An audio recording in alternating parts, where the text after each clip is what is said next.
Di awal film kita diperlihatkan sepasang kekasih bernama Paul dan Iris. Mereka berdua hendak pergi ke peresmian acara di sebuah menara bernama Skyview. Are you kidding? Smile. Going up. Saat berada di lift menuju ke atas, Iris terlihat tidak begitu tenang.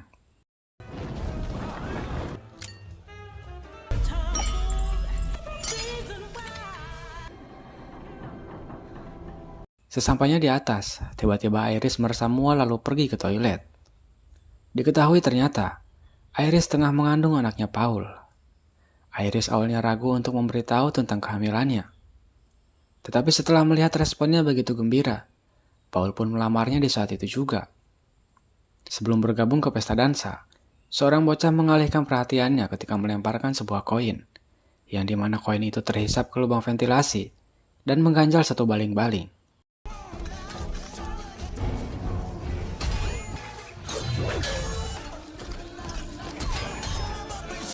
Selain Iris, orang-orang di sana tidak menyadari jika lantai kaca mulai retak, akibat salah satu hiasan lampu terjatuh tepat di titik lemahnya. Sehingga karena tekanan yang tidak merata, lantai pun menjadi pecah lalu kemudian orang-orang mulai berjatuhan, termasuk Paul itu sendiri. Dan kekacauan semakin tak terkendali.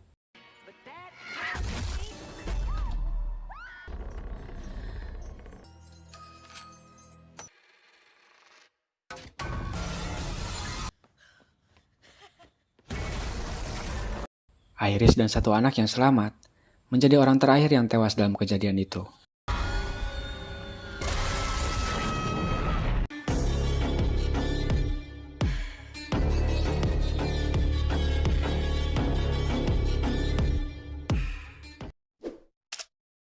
Dan itu semua hanyalah penglihatan dari seorang mahasiswi bernama Stephanie, yang selama 2 bulan akhir-akhir ini, kehidupannya sering diganggu dengan adanya mimpi-mimpi buruk tentang neneknya, yaitu Iris.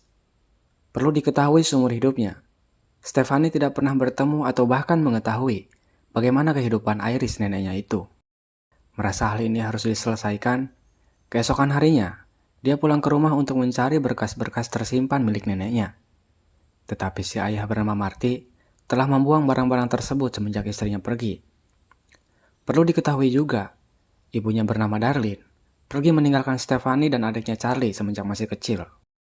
Karena tak menemukan sesuatu yang dicarinya, dia pun bersama Charlie pergi ke rumah pamannya bernama Howard. Howard adalah saudara laki-laki dari ibunya. Dia memiliki istri bernama Brenda, dikaruniai 3 orang anak yaitu Eric, Julia, dan juga Bobby. Di sini Howard dan Brenda mengalihkan topik pembicaraan ketika Stephanie mulai berbicara tentang Iris neneknya. Tetapi mereka terdiam ketika Stephanie menyebutkan sebuah tempat bernama Skyview. I've been dreaming about a real place, like a restaurant called the Skyview.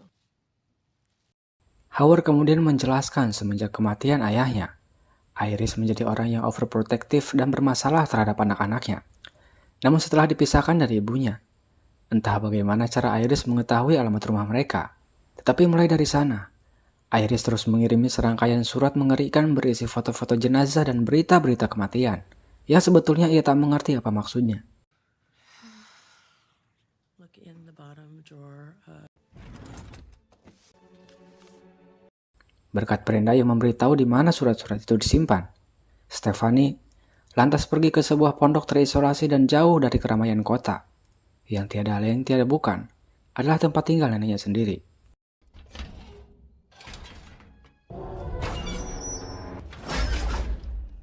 Awalnya, Iris mengira Stephanie datang karena membaca surat yang dikirimkannya. Namun setelah Stephanie menceritakan apa yang ada di mimpinya, Iris berkata itu bukan hanya sekedar mimpi, melainkan firasat buruk yang ia lihat saat di menara itu. Sebelum keadaan itu terjadi sesuai penglihatannya, Iris dengan segera mencegah semua hal-hal yang menjadi pemicu terjadinya tragedi ini.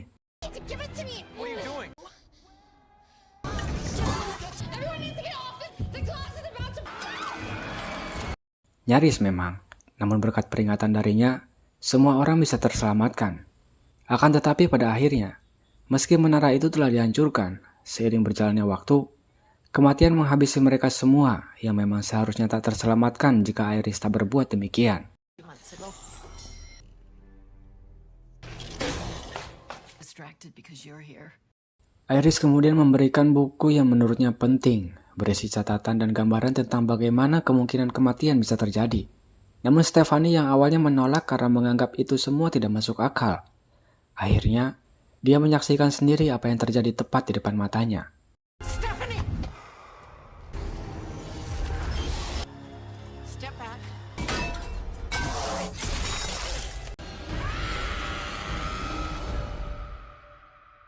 Setelah Iris neneknya dikuburkan, Darlene ibunya juga datang untuk sekadar berbelasungkawa. Beberapa hari kemudian, Howard mengadakan acara pesta kecil-kecilan bersama keluarga, sekaligus untuk mengenang kepergian Iris. Sementara itu, Stephanie sedang sibuk mempelajari buku yang diberikan Iris sebelumnya. Kembali ke pesta di mana Bobby tak sengaja menjatuhkan sebuah gelas kaca, dan serpihan kaca itu tercampur dengan tumpukan es. Lalu kemudian, masuk ke dalam gelas yang kini dipegang Marty. Stephanie yang semakin tekun mempelajari buku tersebut, mulai merasa jika sesuatu yang buruk akan segera terjadi, seiring berbagai tanda yang dia lihat di sepanjang perjalanan. Ketika Howard bersiap melompat di atas trampolin, Darlene tiba-tiba berteriak menghentikan mereka, lalu mengambil garpu tanah yang berada di bawah trampolin. Brenda yang tak sengaja menjatuhkan botol itu, kemudian mengaktifkan mesin yang membuat perkakas-perkakas tajam mulai berjatuhan.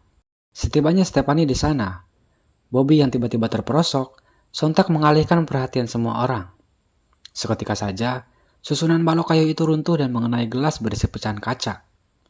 Di saat Howard menginjak beling tersebut, tanpa mereka sadari garpu tanah itu roboh, lalu menggerakkan mesin pemotong rumput yang akhirnya menyebabkan Howard meninggal di tempat. Keesokan harinya, Stephanie mengumpulkan keluarganya untuk menunjukkan berbagai artikel dan berita kematian, di mana orang-orang yang selamat di menara itu kini masing-masing telah meninggal dengan cara yang aneh dan tragis, berikut seluruh keturunannya.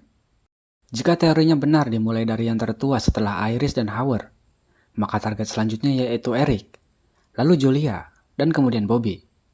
Setelah itu barulah keluarganya mulai dari Darlene, lalu dirinya, dan terakhir Charlie. Stephanie mengecualikan ayahnya dan Brenda, karena mereka bukanlah garis keturunan langsung dari Iris. Namun tentunya mereka semua tidak percaya, dan hanya menganggap Stephanie ngawur belaka. Di malam harinya setelah Eric menyelesaikan tato di studio tempatnya bekerja, terjadi serangkaian hal kecil ketika rantai pengait kipas gantung di atasnya terlepas. Entah bagaimana pengait itu melayang dan tersangkut di hidungnya. Tetapi saat ia tergantung, kakinya tak sengaja menendang sesuatu yang menimbulkan percikan api, sehingga terjadilah kebakaran. Esok harinya Stephanie dan Charlie terkejut melihat Eric baik-baik saja. Menurutnya, ia bisa selamat dari kebakaran berkat jaket kulitnya. Namun tetap saja Stephanie tidak mengabaikan berbagai kemungkinan di sekitar yang bisa terjadi pada Eric secara tiba-tiba.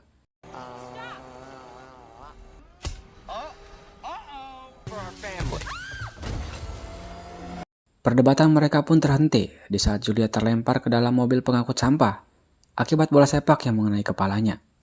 Berbagai upaya terus mereka lakukan untuk menyelamatkan Julia. Namun karena sang sopir tidak mendengar dan terlambat menyadari, Julia pun tak berhasil selamat dan terhimpit oleh mesin pemadat. Setelah kematian Julia, Brenda akhirnya mengungkapkan bahwa Eric ternyata bukanlah anak kandung Howard melainkan orang lain. Itulah sebabnya mungkin kematian mengincar Julia terlebih dahulu. Dengan adanya fakta bahwa seseorang berinisial JB adalah orang terakhir yang selamat, mereka berlima pun sepakat untuk pergi menuju sebuah rumah sakit, di mana tempat JB ini bekerja. Sesampainya di rumah sakit bernama Riverhope, akhirnya mereka bertemu dan mengetahui nama aslinya yaitu William John Bloodworth. Dia menceritakan bahwa Iris telah menyelamatkan hidupnya yang seharusnya tak terselamatkan. Bertahun-tahun setelahnya, Iris bertemu kembali dengannya lalu mereka pun menjadi teman. Selain membantu Iris merancang pondoknya, mereka berdua juga saling bertukar ide untuk merusak rancangan kematian.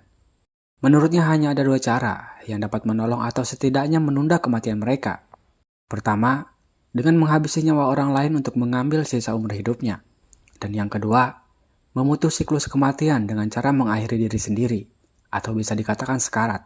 Seperti yang dilakukan Kimberly Corman di final Destination 2. Meskipun beresiko sangat tinggi, namun pada intinya semua akan mati-mati juga. Fact is, you're all gonna die. Life is precious. Enjoy every single second. Good luck. Eric yang menyadari Bobby akan menjadi korban selanjutnya. Dia berencana membuatnya sekarat dengan memakan selai kacang, yang sebenarnya Bobby memang alergi kacang-kacangan.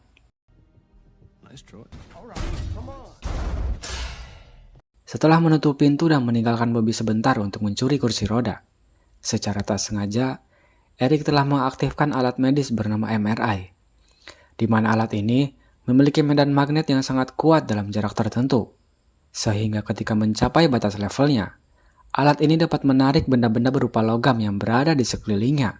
Dan inilah yang terjadi.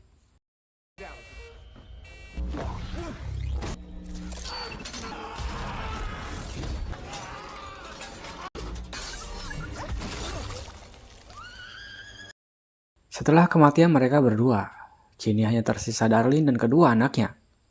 Merasa tidak ada tempat aman terkecuali pondok bekas Iris. Darlene berencana untuk menetap di sana karena menurutnya, selama ia berada di tempat itu, kematian juga tak akan mendatangi kedua anaknya. Sesampainya di depan rumah pondok dan mendobrak gerbang tersebut, sabuk pengaman yang dipakai Stephanie tiba-tiba saja terkunci dan tak bisa dilepaskan. Pikirnya demi keselamatan bersama, dia mengutamakan Darlene dan Charlie agar segera memasuki rumah pondok. Namun karena percikan api di tengah rumah, justru menimbulkan ledakan besar sehingga mobil terhempas ke dalam genangan air. Sedangkan Darlene sendiri sayangnya harus tertimpa tiang dan meninggal seketika setelah berhasil menyelamatkan Charlie. Beruntungnya, Charlie dapat menyelamatkan Stephanie yang hampir kehilangan nafas di saat-saat terakhir. Beberapa hari kemudian jelang kelulusan sekolah Charlie, Stephanie dan juga ayahnya turut menghadiri dalam acara tersebut. Di lain tempat, seorang nenek-nenek yang berada di rumah sakit sebelumnya terlihat hendak membeli kue dengan uang koinnya. Namun entah sengaja atau memang tidak menyadarinya, salah satu koin itu terjatuh dan terus bergelinding hingga mengganjal rel kereta. Marty kemudian memperkenalkan Stephanie pada Dr. Reddick, yang merupakan ayah dari kekasih Charlie. Mendengar kejadian yang dialami mereka sebelumnya, ia berpendapat lain jika hanya karena Stephanie tenggelam dan tidak sadarkan diri, bukan berarti itu bisa disebut sebagai kematian. Mendengar penjelasan si dokter, sontak saja wajah mereka tampak bingung sekaligus was-was. Di saat itu juga sebuah kereta tergelincir dan mengejar keduanya. Baru saja menarik nafas, tiba-tiba gelondongan kayu dari atas menimpa mereka berdua hingga tewas seketika.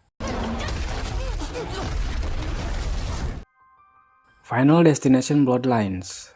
Jujur ya, setelah saya menonton film ini, ada beberapa hal yang membuat saya bertanya-tanya mengenai awal dan akhir filmnya.